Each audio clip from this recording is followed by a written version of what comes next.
In the Bible, no one seems to think that God's existence, indeed the existence of a loving God, is somehow incompatible with suffering.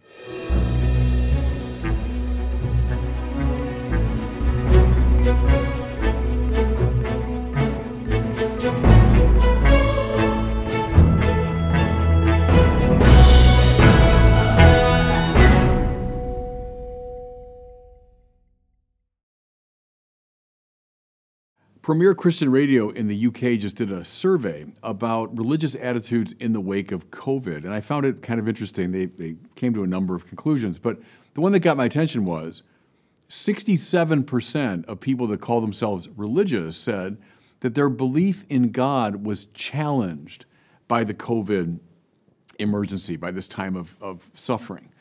Now, in one sense, of course, I get it, this age-old problem of trying to reconcile God's existence with the fact of suffering. You see it in a lot of different philosophers.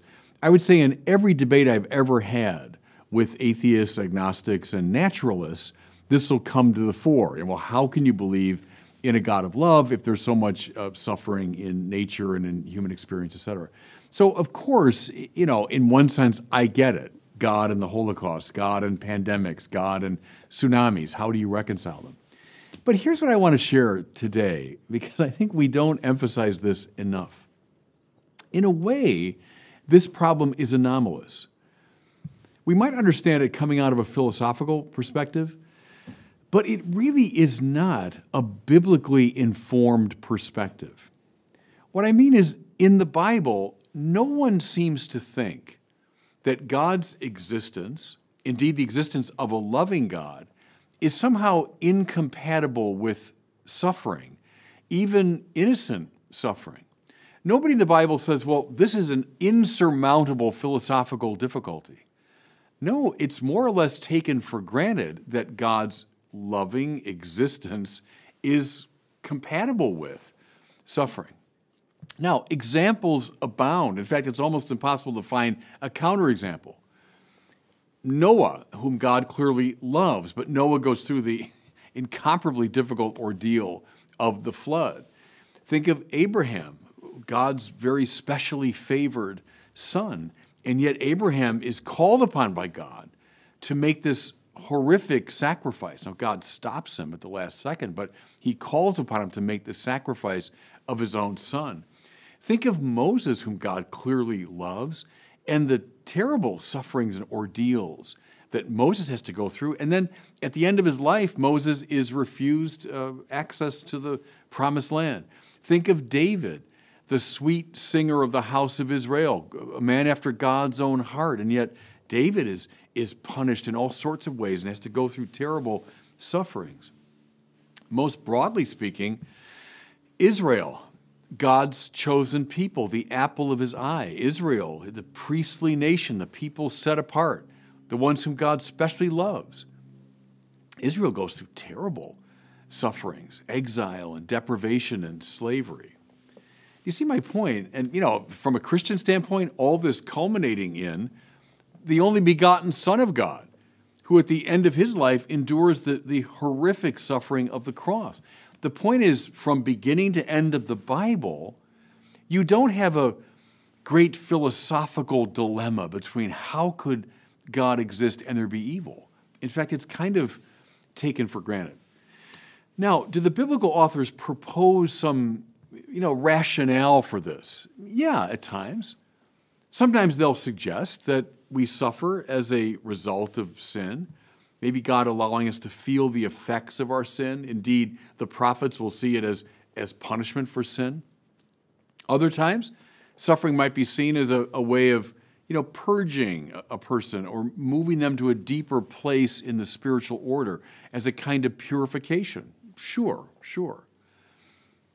I'd say more often than not, the biblical authors say, I just don't know how this suffering fits into God's providential designs. Now, you want the details?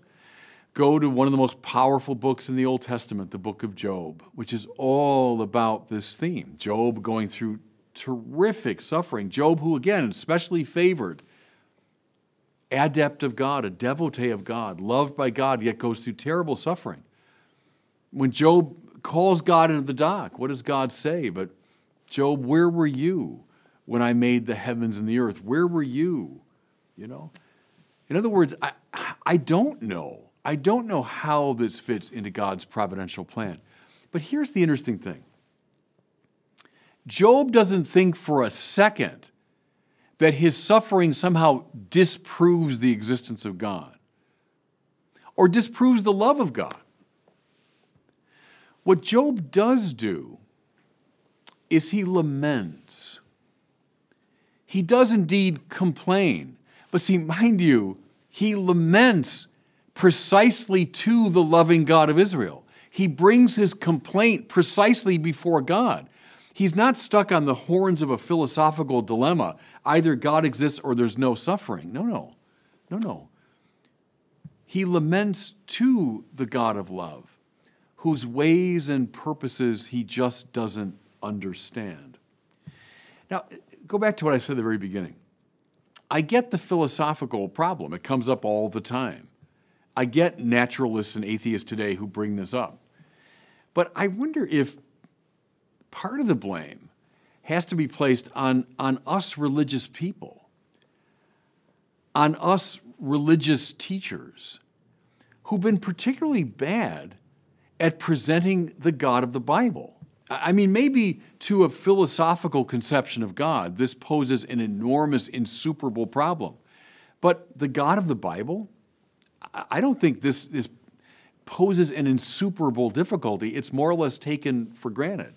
I wonder if we, religious types, have been seduced more by an abstract philosophical idea of God, and we've been pretty bad at presenting the God of the Bible. Just a couple of images maybe as I close. One is Jacob wrestling with the angel, one of these great biblical motifs. Jacob, again, especially beloved by God. And yet at this key moment in his life, Jacob wrestles all night with God. And at the end of the struggle, he's wounded, indeed permanently wounded. Now that's a biblical metaphor. Not to say, oh, because I suffer, I deny God. No. Rather, enter into the lists with God. Wrestle with God, struggle with God, seek to understand. Yes, even when that struggle itself wounds you. Lament, complain, yes, indeed. But don't give up on God. Enter into the struggle with Him. And again, maybe lastly, going back to Job, who complains to the loving God of Israel. Okay, I get it. Look, anyone over the age of 10 has suffered. I've experienced suffering that I don't understand. Trust me when I tell you, in my prayer, I often complain and lament the way Job does. So no problem with that. I have no quarrel with that. But then we shouldn't just let ourselves off the hook too easily and say, well, therefore there's no God. No. Complain all you want. But then, everybody, let's have the humility to listen to the voice that comes out of the whirlwind. Thanks so much for watching. If you enjoyed this video, I invite you to share it and to subscribe to my YouTube channel.